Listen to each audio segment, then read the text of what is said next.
할렐루야. 하나님은 언제나 우리를 부르실 때 은혜를 주시려고 예배의 자리로 부르십니다. 오늘 말씀을 듣는 여러분들에게 하나님이 예비하신 그 은혜가 막힘없이 꼭 당도할 수 있기를 간절히 바랍니다. 여러분, 우리나라 청록파 시인이라고 근대시를 연, 현대시를 연 그러한 그 그룹들이 있는데, 그 청록파 시인으로 유명한 박목월 시인은 개안이라고 하는 시를 썼습니다. 이런 내용입니다. 나이 60에 겨우 꽃을 꽃으로 볼 수 있는 눈이 열렸다. 신이 지으신 오묘한 그것을 그것으로 볼 수 있는 흐리지 않은 눈. 아주 짤막한 시입니다. 그런데 이 시를 보면서 참 많은 걸 생각을 하지요.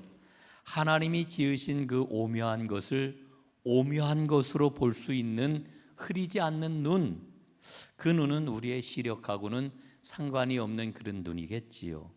이 눈은 지혜의 눈이고, 이 눈은 마음의 눈이고, 이 눈은 영의 눈이라고 할 수가 있겠습니다. 이 눈이 열려야 있는 그대로의 꽃을 볼 수 있다, 이렇게 시인은 고백을 하고 있는 겁니다. 저는 이 시를 읽으면서 그런 생각이 들었습니다. 말씀을 붙들고 믿음의 길을 걷는 우리에게도 정말 그렇구나. 늘 읽는 말씀, 또 자주 듣는 말씀인데도 그 말씀이 제대로 깨달아지지 아니하여서 말씀과 나 사이에 이렇게 거리가 있구나, 이렇게 느낄 때가 참 많이 있는데, 말씀이 내 안에서 말씀이 되는 것, 내 삶의 중심에 잘 박힌 못처럼 그 말씀이 자리를 잡는 것, 그럴 때 우리는 하나님의 은혜를 은혜로 받아들이게 되고, 그 은혜가 얼마나 큰지, 그 사랑이 얼마나 놀라운지 비로소 깨닫게 되는구나 라고 하는 생각을 갖습니다. 오늘 말씀도 바로 그런 말씀 가운데 하나라고 저는 생각을 합니다. 왜냐하면은 여러분, 예수님의 비유 가운데, 복음서 가운데 여러분 이보다 더 유명한 이야기가 있을까요? 탕자의 비유, 혹은 돌아온 아들의 비유, 뭐 여러 가지 이름을 붙여서 우리는 이 이야기에 너무너무 익숙해져 있습니다. 오늘 이 익숙한 말씀을 여러분과 함께 살펴보려고 합니다. 오늘 우리가 어버이 주일을 맞고 있는데, 우리를 낳아주시고 진자리 마른 자리 갈아누시고 평생을 눈물과 기도로 길러주신 우리 부모님들을 생각을 하면은 그저 은혜요, 그저 감사한 마음뿐이지요. 제가 청년 시절에 제게 동생이 둘이 있는데, 막내 동생이 남동생이에요. 그 막내 동생이 저한테 그런 이야기를 몇 번인가 했습니다. 내가 세상에서 가장 존경하는 분, 가장 존경하는 사람은 우리 엄마야, 우리 어머니야. 근데 나이가, 제가 이제 더 먹고 나서 가만히 생각을 해보니까요, 내 동생이 나보다 훨씬 일찍 철이 났구나, 이런 그 깨달음이 왔습니다. 저는 그 어머니에 대해서 그런 생각을 거의 하지를 못했는데, 야, 우리 동생이 정말 철이 일찍 났구나 하는 그런 그 마음을 갖습니다. 여러분, 세상의 모든 어머니, 세상의 모든 부모님은 감사와 존경을 올려드리기에 부족함이 없는 그런 분들이지요. 지금도 세상의 모든 부모님들은 마음으로 자녀들을 위해서 날마다 무릎 꿇고 눈물 흘리며 기도할 것입니다. 아마 우리 교회에 계신 모든 부모님들도 다 그러리라 생각을 합니다. 이런 모든 성도님들 가정 위에 하나님의 따뜻한 위로와 평안함이 가득하시기를 간절히 바랍니다. 여러분, 많은 사람들이 오늘 현대 사회를 가리켜서 뭐라고 그래요? 가족의 위기다, 이렇게 이야기를 합니다. 생각해 보면은 여기에 저보다 연배가 많으신 분들은 상당히 많은 분들이 그런 경험을 하셨을 거예요. 단칸방에서 살림을 시작을 했죠. 결혼 생활을 시작을 하고 그 어려운 그런 가운데서 살림살이를 하나하나 늘리고 또 집도 늘리고 이러면서 평생을 사셨는데, 오늘날 어떻습니까? 우리 젊은 사람들 집은 훨씬 더 넓어졌고 우리의 살림을 돌아보면은 살림살이는 얼마나 그렇게 많은지, 또 얼마나 화려해졌는지 모릅니다. 그런데 그 넓은 집을 가만히 들여다보면은 어딘지 모르게 서늘한 찬바람이 불고 있는 것을 보게 되지요. 여러분, 식구들은 어떻습니까? 다 그런 건 아니지만은 집에 돌아오면은 각자 방에 들어가지고 문을 콕 닫아 놓으면 끝이에요. 예? 식구들이 식탁에 둘러앉아서 밥을 먹는데도 서로의 얼굴을 바라보고 눈을 마주치면서 이야기를 하는 게 아니라 심지어는 스마트폰 보느라고 정신이 없어요. 그러면서 밥을 먹어요. 여러분, 경제는 엄청나게 성장해서 대한민국 넘버원이라고 그러잖아요. 세계 10대 경제 대국 가운데 하나라고 그러잖아요. 그런데 사랑은 메말라 버린 그런 시대에 우리가 살아가고 있습니다. 한 지붕 아래 살면서도 서로의 아픔이나 고민이나 이런 것들을 별로 나누지 않는, 그럼 어떤 그런 관계일까요? 하숙집에 가면 옛날에 하숙생들이 이렇게 살잖아요. 하숙생 시대를 우리가 살아가고 있는 거 아닌가? 뭐 이런 마음이 들기도 해요. 그래서 집은 있는데 가정은 없다, 뭐 이런 이야기를 아주 오래전부터 하고 있는 것 아니겠습니까? 사랑하는 여러분, 오늘 우리가 읽고 있는 이 탕자의 비유를 한번 보십시오. 이 이야기는 단순하게 한 불효자가 회개했다 이런 이야기가 아닙니다.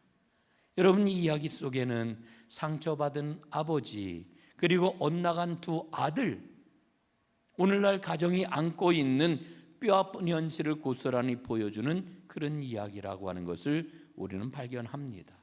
여러분, 만약에 오늘날 우리 가정이 온기를 잃어버리고 행복을 잃어버렸다라고 하면은 그 행복을 되찾을 수 있는 길이 무엇인지를 일깨워 주는 회복의 청사진이 오늘 말씀 가운데 담겨 있기도 합니다. 여러분, 오늘 성경에 보면은 사실은 아버지가 주인공인 것처럼 보이지요. 여러분, 아버지는 어떤 아버지입니까? 여러분, 오늘 성경에 등장하고 있는 이 아버지는 자식에게 배신당한 아버지예요. 그래서 상처받은 아버지예요. 여러분, 우리가 기억을 해야 될 것은 우리의 부모님들도 상처와 배신으로 깊은 아픔을 갖고 있다라고 하는 거 우리가 기억을 해야 합니다. 둘째 아들이 아버지 앞에서 이야기를 해요. 내가 받을 유산을 미리 주십시오, 이렇게 이야기를 합니다. 여러분, 당시 유대 사회의 관습에 따르게 되면은 이 이야기는 단순하게 무례하구나 이거를 의미하는 게 아니고요, 무례함을 뛰어넘는 폐륜을 보여주고 있습니다. 왜냐하면은 아버지 재산을 미리 좀 나누어 주십시오라고 말하는 것은 아버지가 내 눈앞에서 빨리 죽어 없어졌으면 좋겠습니다, 이렇게 말하는 거하고 똑같아요. 이 말하고 똑같은 말이에요. 만약에 이 말을 동네 사람들이 알게 될 것 같으면 이런 나쁜 녀석을 보았나 하면서 돌에 맞아 죽을 수도 있는 그런 이야기였다라고 하는 겁니다. 이게 얼마나 심각한 이야기였는지 몰라요. 여러분, 아버지가 얼마나 큰 상처가 되었을까요?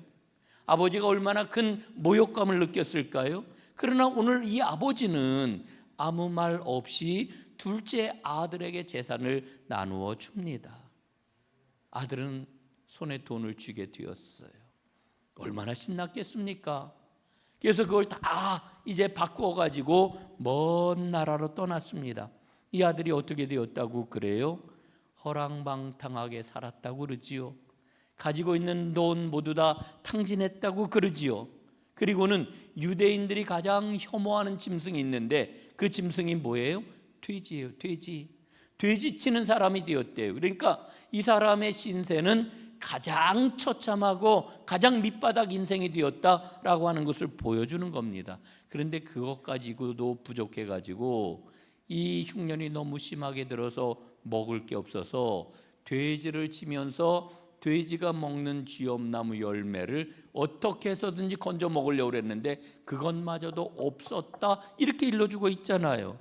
여러분, 얼마나 비참한, 정말 비참한 거지 신세로 전락하고 말았다라고 하는 걸 보여주는 거지요. 그 자리에서 그는 아버지를 떠올립니다. 우리 아버지 집에는 풍족한 품꾼들이 얼마나 많은가. 집으로 다 발걸음을 옮겨가고 싶은 마음이 굴뚝 같습니다. 그러나 아버지 앞에 어떻게 얼굴을 들고 갈 수가 있겠어요? 그래서 그는 아버지에게 이렇게 이야기를 해야 되겠다 마음을 먹지요. 아버지, 나를 아들로 여기지 마시고 품꾼의 하나로 여겨 주십시오 라고 하는 말을 마음에 떠올리고 아버지에게 이렇게 대답해야지, 이렇게 말을 해야지. 그리고서는 이제 집으로 발걸음을 옮기게 됩니다. 자, 20절을 한번 보십시오. 아들이 오는 걸 아버지가 보았습니다. 아직도 거리가 먼데 아버지가 그를 보고 측은히 여겨 달려가 목을 안고 입을 맞추었다 그랬습니다. 여러분, 지금 아들이 떠난 그날부터 아버지의 시간은 마을 어귀에 멈춰서 있는 겁니다. 비가 오나 눈이 오나 날이 뜨겁거나 날이 춥거나 행여나 내 아들이 언제나 돌아올까 마을 어귀를 서성이면서 이 아버지는 거기를 떠나지 아니하고 아들을 기다렸던 겁니다. 여러분, 다시 한번 우리는 당시 이스라엘 사회의 문화를 알아야 됩니다. 예? 당시 점잖은 족장들, 나이든 아버지는 아무리 급한 일이 있어도 결코 뛰는 법이 없었어요. 여러분, 그 옛날 우리 양반들이 뛰지 않는다고 그랬잖아요. 뛰지 않는다고. 예? 점잖게 걸어야 된다고 그랬잖아요. 그거하고 비슷했던 거예요. 왜냐하면은요, 이렇게 뛰게 될 것 같으면은 긴 겉옷자락을 이제 걷어 올려야만 됐는데, 그러면 다리가 드러나게 돼요. 다리가 드러나는 것을 엄청난 수치로 알았기 때문에 이 사람들은 뛰지 않았다라고 하는 겁니다. 그런데 아버지가 채통을 다 내어버리고 마을 어귀로 달려갑니다. 예? 여기에는 또 다른 굉장히 아버지의 깊은 사랑이 담겨 있어요. 만약에 동네 사람들이 이 탕자 페류나를 먼저 발견을 하게 되면은 율법에 따라서 돌을 던질 게 뻔했기 때문에 아버지는 아들을 향해 날아올 그 돌을 막아주기 위해서도 재빠르게 뛰어갔다라고 하는 그런 그 이야기죠. 아들의 수치를 자신의 수치로 덮어주려고 옷자락을 걷어 올리고 아들을 향하여 막 달려갔다라고 하는 겁니다. 아들이 아버지가 달려오는 것을 보았습니다. 이제 준비한 그 말을 아버지에게 이제 해야지 이렇게 쭈뼛거리고 있는데, 준비한 말을 하기도 전에 뛰어온 아버지는 그 더러운 거지 행색을 한 그 아들을 덥석 품에 안아버리고 말지요. 그리고는 그에게 입을 맞추고 제일 좋은 옷을 입히고 손에 가락지를 끼워주는 것입니다. 여러분, 이 모습이 뭐예요? 과거를 묻지 않는 거예요. 그리고 완벽한 아들로 복권을 시켜주는 거예요. 냄새나고 망가지고 망해버렸어도 내 자식이기 때문에 찢어진 가슴으로 그를 덮어주는 것, 이게 바로 아버지의 사랑인 것이지요. 여러분, 우리는 이 아버지를 통해 가지고 하늘 아버지, 그 아버지의 십자가 사랑을 우리가 보는 것 아니겠습니까? 미국에서 어느 작은 마을에서 실제로 있었던 일이라고 그래요. 사춘기를 심하게 겪던 한 딸이 있었습니다. 어느 날 아버지하고 심하게 다투었습니다. 그리고 이 딸이 이 지긋지긋한 집에 내가 다시는 돌아오지 않겠다 이러면서 가출을 해버리고 말았습니다. 도시로 나간 딸, 처음에는 자유로웠지요. 자유를 만끽을 했지요. 그러나 이내 나쁜 사람들에게 속아가지고 얼마 안 되는 돈을 다 빼앗겨버리고 말았습니다. 그리고 뒷골목을 전전하면서 몸과 마음에 병이 들고 말았습니다. 급기야는 몸을 파는 거리의 여자가 되고 말았어요. 몇 년의 세월이 흘렀습니다. 절망의 끝자락에 선 딸의 마음에 문득 집이 떠올랐습니다. 따뜻했던 그 집의 분위기, 함께 밥을 먹었던 식탁, 언제나 자신을 바라보던 아버지의 다정한 그 사랑의 눈길이 떠올랐습니다.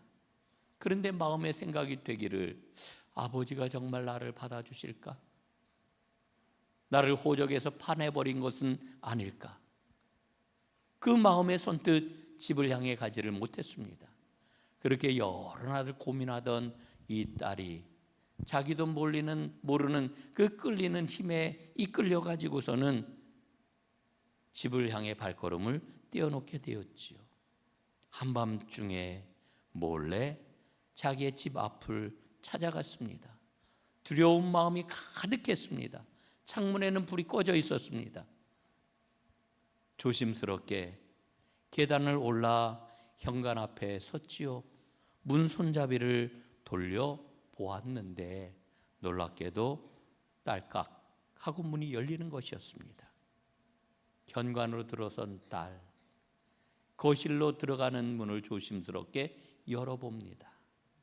한 발자국 거실 안으로 발을 디뎌 보았습니다. 그런데 소파에서 선잠을 자고 있던 아버지가 그 인기척에 눈을 뜨고 일어나시는 것이었습니다. 아버지는 딸을 한눈에 알아보았습니다.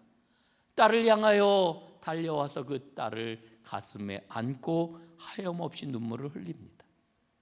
딸도 그 자리에서 말없이 흐느끼며 눈물을 쏟았지요.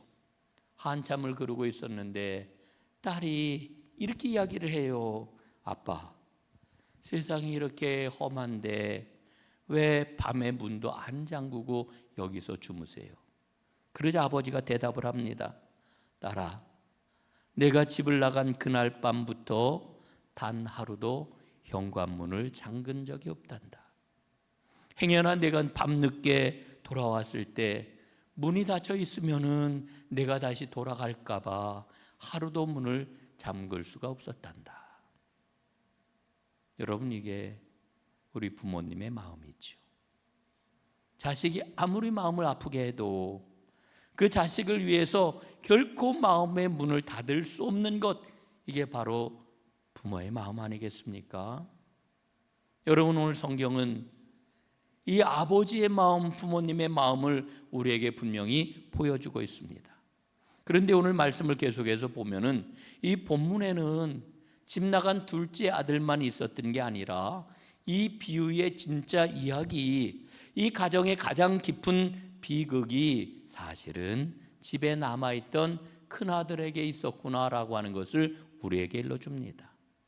둘째 아들이 노골적으로 부모님의 속을 썩인 반항하는 자녀였다라고 하면은 큰아들은 겉으로 보면 순종적이에요.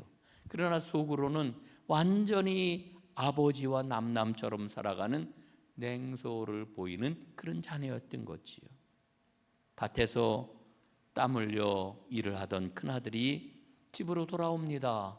그런데 저 멀리 집에서 큰 풍악 소리가 열리고 잔치가 열린 것을 보게 되지요. 동생이 살아서 돌아왔다고 하는 이야기를 들어요. 얼마나 기쁜 소식입니까? 그러나 그는 기뻐하기는커녕 불같이 화를 냅니다. 집 안으로 들어가기를 거부합니다.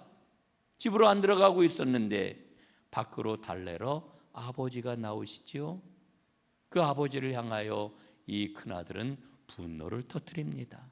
내가 여러 해 아버지를 섬겨 명을 어기며거늘 내게는 염소 새끼라도 주어 내 벗으로 즐기게 하신 일이 없더니 아버지의 살림을 창녀들과 함께 삼켜버린 이 아들이 돌아오매 이를 위하여 살찐 송아지를 잡으셨나이다. 이렇게 이야기를 하죠. 여러분, 큰아들이 이야기할 때 얼마나 화가 치밀어 올랐을까요? 얼굴이 붉어졌을 것 같아요. 그러나 사실은 그 붉어진 얼굴이 세상에서 가장 냉랭한 얼굴, 차가운 얼굴 아니겠습니까? 그의 언어가 얼마나 날카로운 찌르는 그런 그 언어였겠습니까? 여러분, 동생을 향해서 지금 뭐라고 그래요? 내 동생이라고 말하지를 않아요. 뭐라고 얘기를 합니까? 당신의 이 아들이라고 이렇게 이야기를 해요. 아버지에게. 동생은 남남이에요. 내 동생이 아니에요. 그뿐입니까?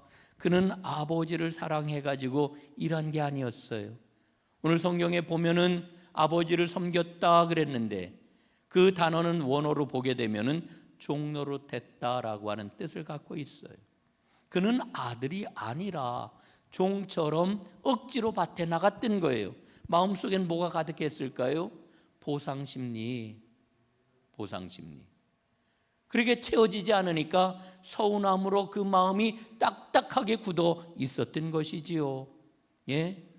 그러니까 동생이 돌아온 것을 기뻐하는 아버지의 그 마음, 눈물겨운 마음, 긍휼의 마음, 사랑의 마음, 눈꼽만치도 헤아려지지가 않는 거예요. 한 지붕 아래 아버지하고 함께 살아가고 있지만 마음은 제일 멀리 떠나 있는 집안의 탕자였던 것입니다. 오늘 말씀을 읽으면서 그런 생각을 해보아요. 우리 믿음, 나의 믿음, 우리 가정의 현실은 어떨까? 예? 큰아들처럼 살아가는 그리스도인들이 적지 않게 있구나라고 하는 것을 보게 됩니다. 여러분, 우리는 교회 안에서는 우리 공동체로 모였을 때에는 누구나 다 천사 같아요. 그렇죠? 열심히 예배드리고 교우들에게 얼마나 친절해요. 땀 흘려서 교회의 모든 일들은 우리가 잘 감당하고 헌신하잖아요. 그러나 정작 집으로 돌아가면은 다른 사람이 되는 경우가 참 많아요. 참 많아. 그럼 집에 들어가면 어떻습니까? 무엇보다도 입이 닫혀요. 같이 식탁에 둘러앉았는데도 그냥 딸그닥 밥만 먹지요. 침묵이 흘러요. 예. 여러분, 오래전에 그런 개그 프로그램이 있었어요. 밥 먹자. 예? 뭐 막 얘기를 할라 치면은 지금 그 밥 먹자 저 주인공을 맡은 개그맨 이름을 모르겠는데 밥 먹자. 그러면 이제 또 밥을 막 먹지요. 우리 시대의 그러한 그 대화가 없는 가정의 그러한 그 현실을 잘 풍자하는 그러한 그 개그라고 이렇게 생각을 하는데 여러분, 그런 가정들이 참 많은 것 같아요. 또 나이 든 부모님 작은 실수하게 되면은 막 짜증을 내지요. 남편에게 또 아내에게 자녀들에게 그런 우리 날카로운 말들을 얼마나 툭툭 아무 생각 없이 내뱉는 경우가 많습니까? 그리고는 마음속으로는 이런 생각을 하지요. 내가 밖에서 얼마나 뼈 빠지게 고생을 하고 식구들을 위해서 부양을 하는데, 예? 또 한쪽에서는 이렇게 생각을 해요. 내가 얼마나 가족들을 위해서 희생하고 집안에서 고생을 하는데, 그러면서 둘 다 동일하게 나한테 이러면 안 되지. 예? 나한테 이러면 안 되지. 여러분, 이게 무슨 생각일까요? 자기 공로예요. 그래서 표시를 내지 않지만 속에서는 자꾸만 분노가 쌓입니다. 상대방을 정죄해요.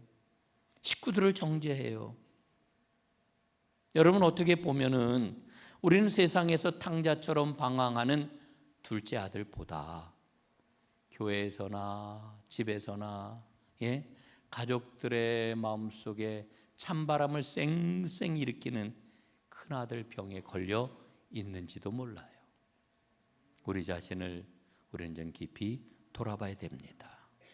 사랑하는 여러분, 하나님은 가정을 주셨을 때에 사랑과 행복이 풍성한 가정이 되라고 우리에게 복을 내려주셨어요. 그런 가정으로 우리가 회복이 되어야 하는데, 여러분, 어떻게 하면은 그런 가정으로 회복이 될 수 있을까? 예? 오늘 말씀을 보면 거기에 대한 답이 우리에게 주어지지요. 오늘 비유의 마지막 장면을 한번 보시기를 바랍니다. 아버지는 둘째 아들을 향하여 정말 온 힘을 다하여 달려갔던 것처럼 이번에는 문 밖에 서서 집으로 들어오지 않는 분노하는 큰아들에게로 간절한 마음을 가지고 나아가잖아요. 그리고는 그 아들의 굳은 손을 따뜻하게 부여잡으면서 간곡하게 이야기하잖아요. 얘야, 너는 항상 나와 함께 있으니 내 것이 다 내 것이 아니냐?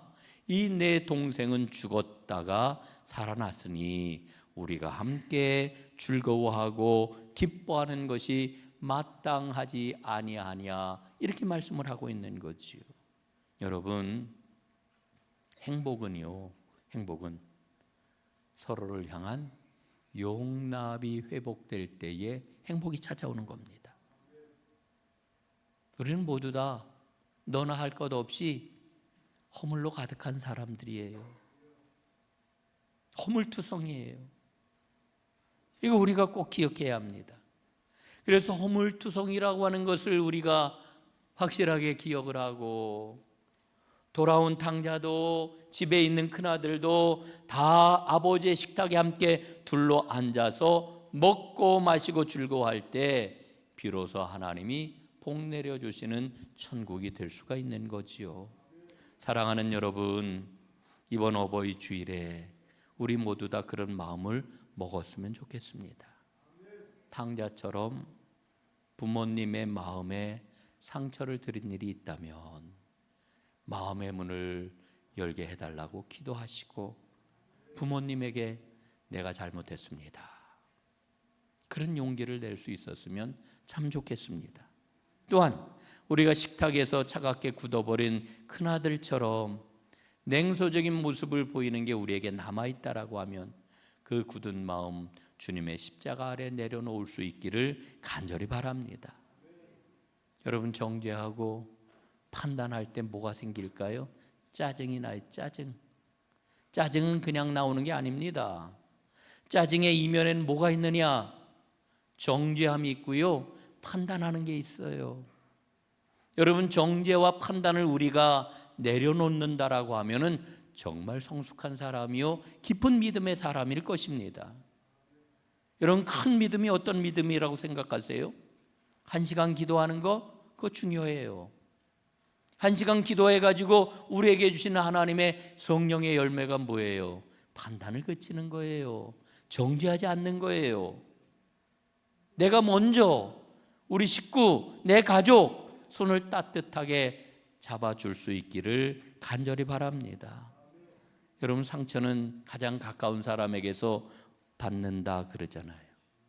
아버지가 맨발로 뛰어갔어요.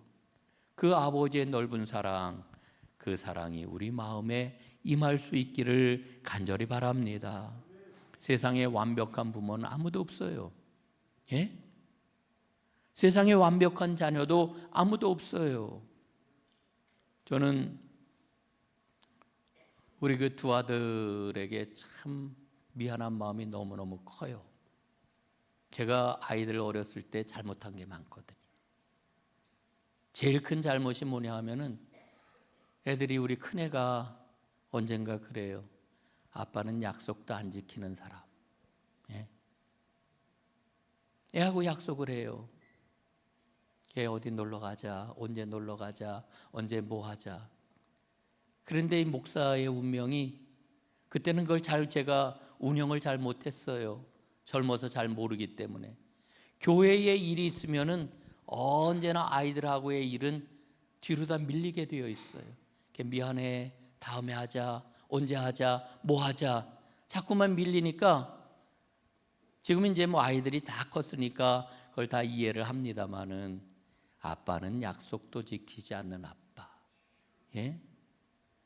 불신하는 아빠. 여러분, 세상에 완벽한 부모 없어요. 완벽한 자녀도 아무도 없어요. 우리가 정말 하나님 앞에 진정한 행복과 사랑의 삶을 살기를 원한다면 서로를 불쌍히 여기는 마음으로 용납하고 용서하고 받아들일 때에 우리 하나님이 우리에게 약속하신 모든 생명과 복은 현실이 되는 거지요.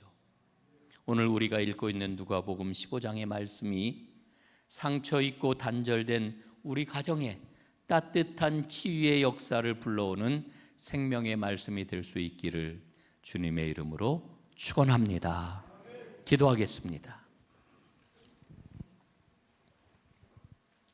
살아계신 아버지 하나님, 오늘 누가복음 15장 탕자의 비유를 통하여 우리의 가족을 다시 한번 손잡을 수 있는 힘과 용기를 주시니 감사합니다. 서로를 안아주게 하여 주옵소서. 함께 눈물을 흘리고 기뻐하는 세상에서 가장 행복한 가정을 이루게 하여 주옵소서. 그래서 우리 전농교회가 진정한 은총의 숲을 이루어가는 하나님의 축복된 모든 가정들이 되게 하여 주옵소서. 예수 그리스도의 이름으로 간절히 기도드리옵나이다. 아멘.